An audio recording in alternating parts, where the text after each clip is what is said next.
อยู่กับเพชรผากินคือเก้ามื้อนี้มายามจานใส่บ่แม่นจานป้อนเลยนี่จานใส่เลยนี่ โอ้ยเพิ่นพาจัดแซ่บๆซอยจุสดๆโอ้ยแมงวีแมงวันบางอะไรเจียวหมกทั่วเจียวเพียคมๆมาเด้อพี่น้องเด้อมายามจานใส่พี่น้องโอ้ยแต่ว่าเฮากินแบบสุกๆนิดนึงช่วงนี้กินดิบบ่ได้มาพี่น้องมาจดจานใส่เริ่มไหมมาเด้อพี่น้องเด้อมาเด้อโอ้ย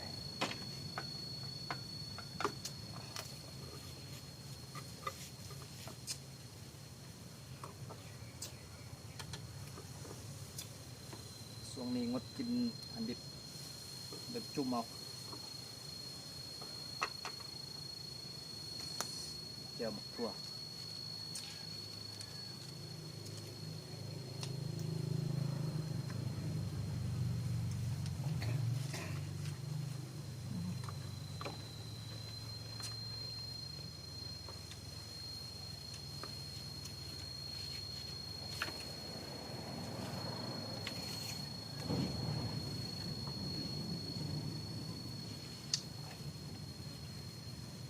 เจียวเพีย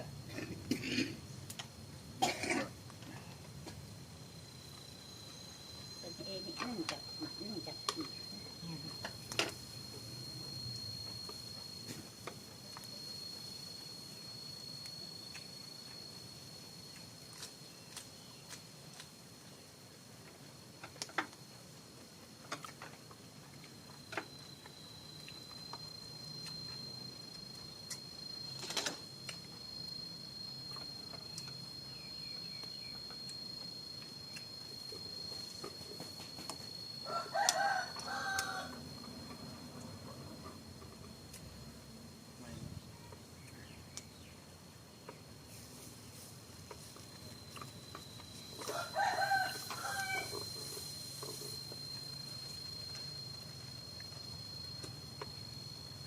30อย่างเจียว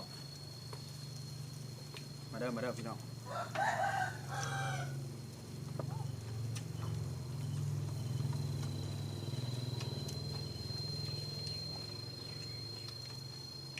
จุ่ม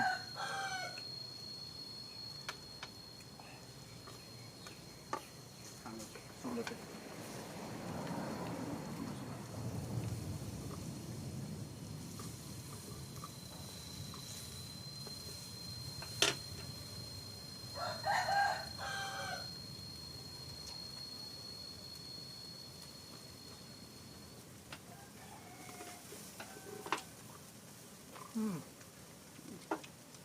มีบางวัน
แซ่บแซ่บ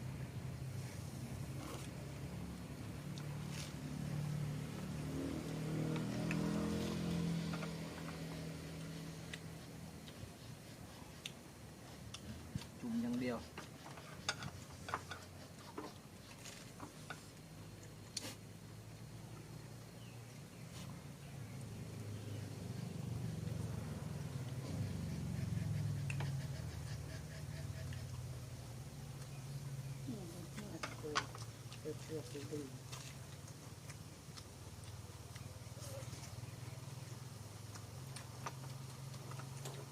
ลืม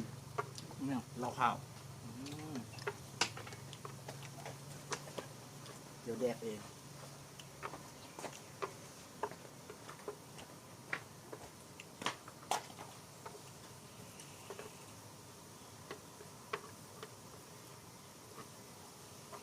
ลืมยังบ่ลืมเราข่าวคลิปนี้มีแต่กิน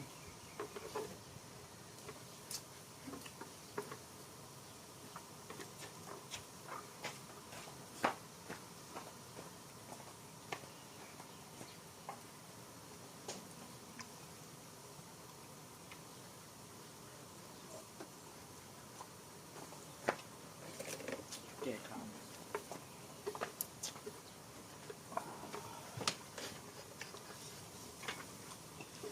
นี่ครับจะเป็นเหล้าขาว สุรา เอากับค่อยบอก เนาะ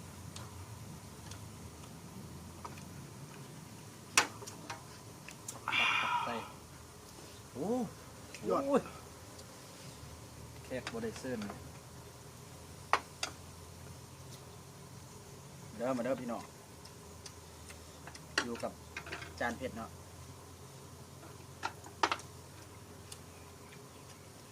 คือหลายแท้แมงวัน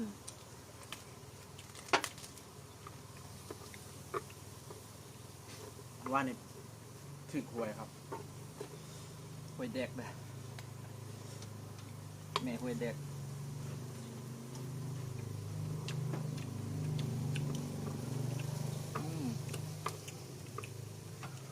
อะไรแมงวันแดก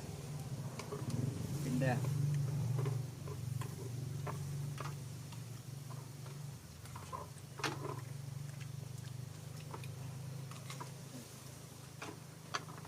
ซื้อลายนั่นหนึ่งพอดีประกาศขาว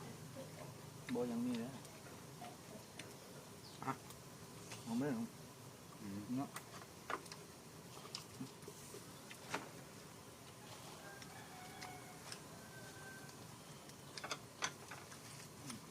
ยอด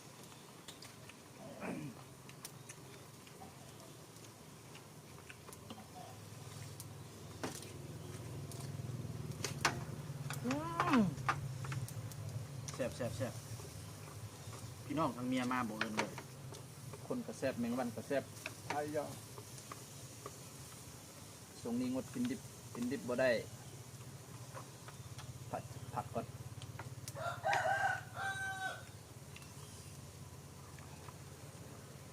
ผักฟื้นฟู ยังมันเยอะจัง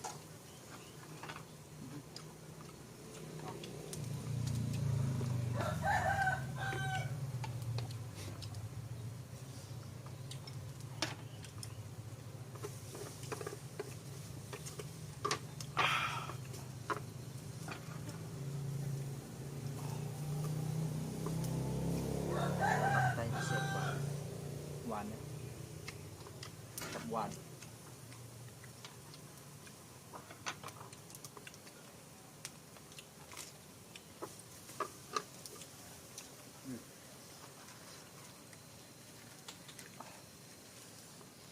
เดี๋ยวเพียคม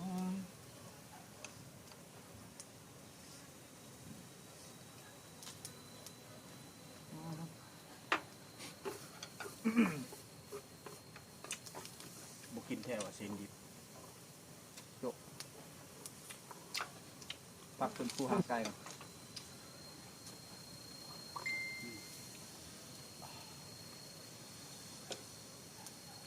ต่อจ้ะ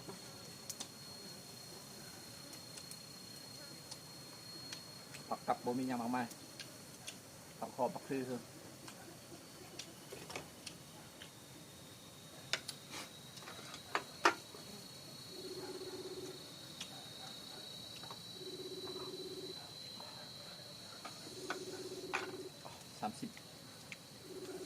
30ปี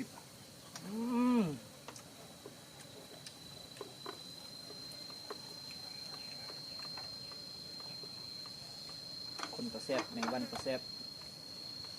ตับ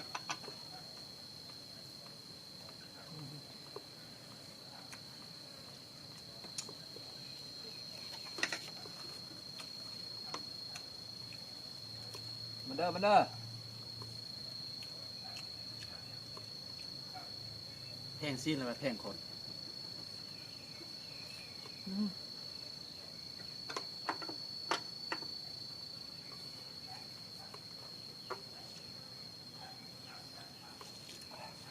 อะไรขายหน่อย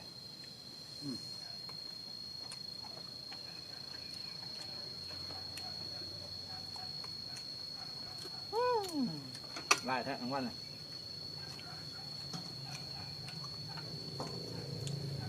สดนำจังเลย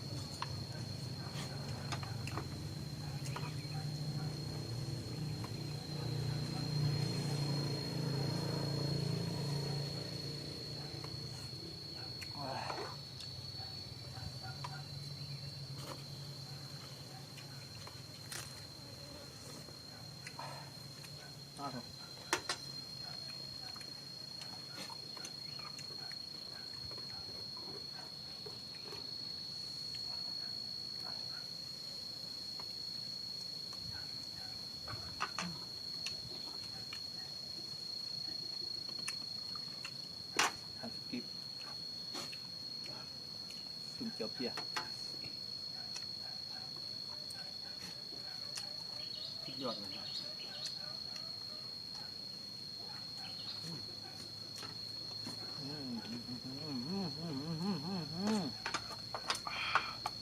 คนกับแซ่บนางวันแซ่บ ตัวมอดอ่ะมันไป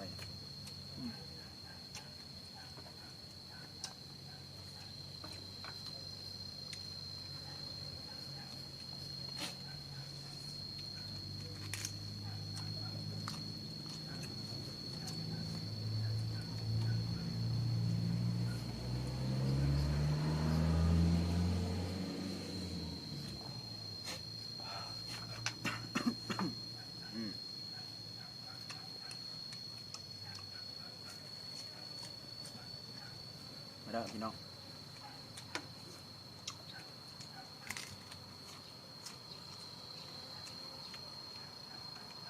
ตับ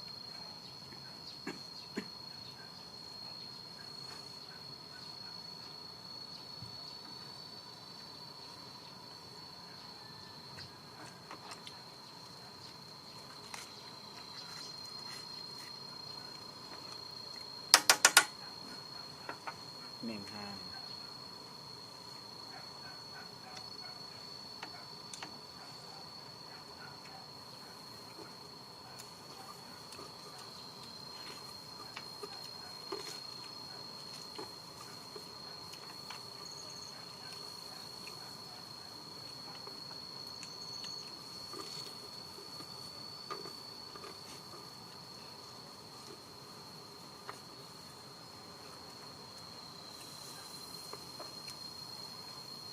ปีน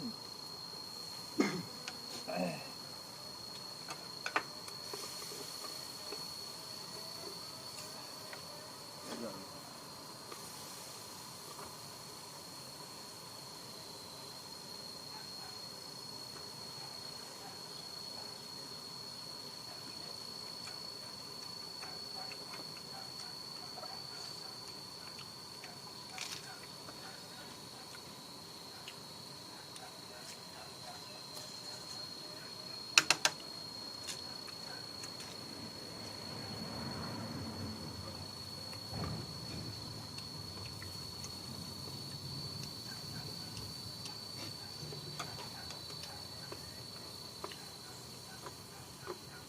เสียทีบ่มีผู้สาวเข้ากองนั่น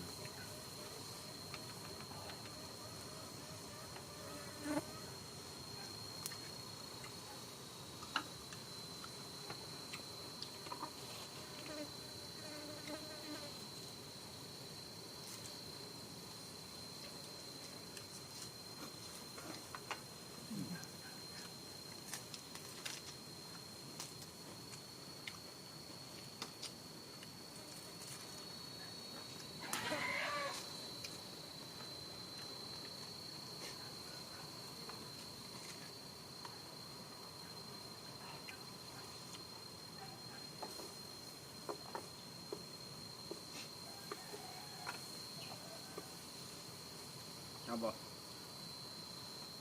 จวด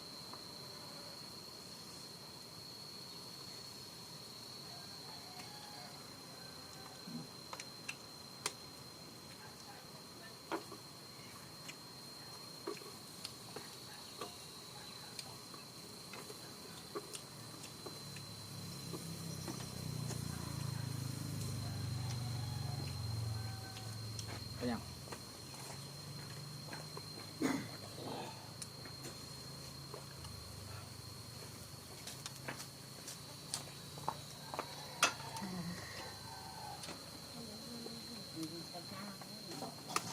โ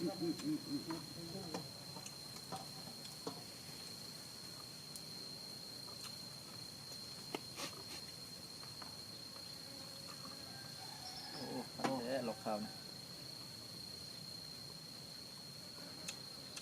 เราเกลียวใส่กินแล้วบ่เมา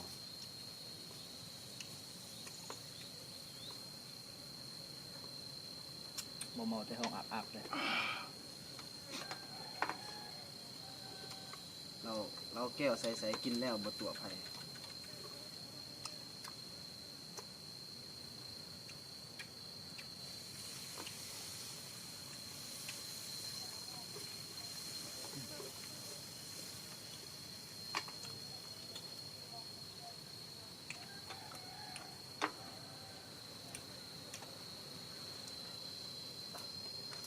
กินแต่อะไรแมงวันไป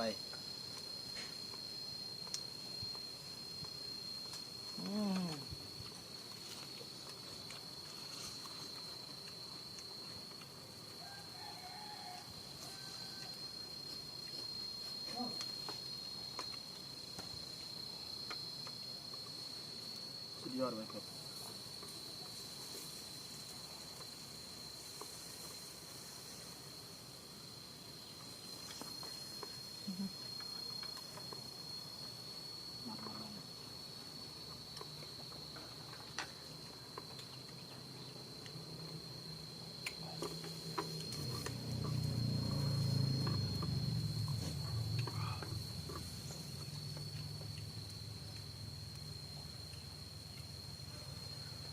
อิ่มเลยเด้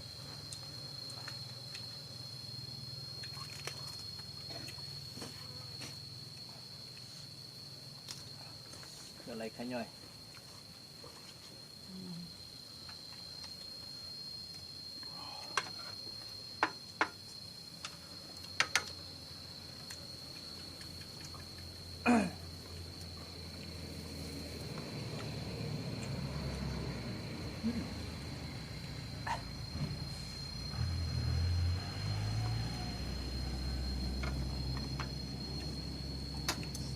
ปลาย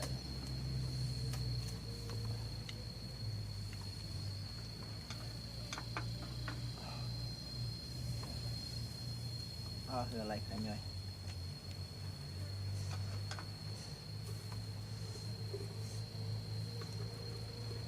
แต่ว่ามื้อนี้มีอันเพชรมันอะใจดีเนาะพากันออกตลาดประมาณจาก4-5 โมงอะ ที่ท 4-5 โมงเช้า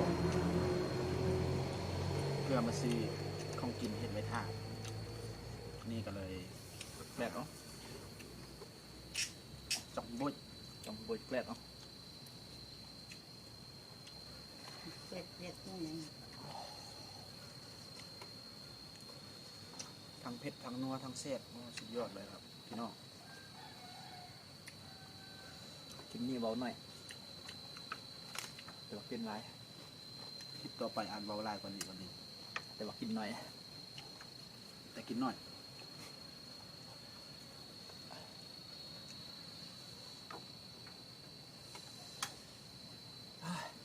กินซีนดิบบ่ได้หรอก อิ่มเลย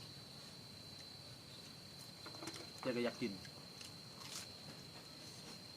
ขอปิดคลิปก่อนทุกคนใครเข้ามาเบิ่งก็ฝากกดไลค์กดแชร์ด้วยเด้อ และอย่าลืมกดติดตามกด Subscribe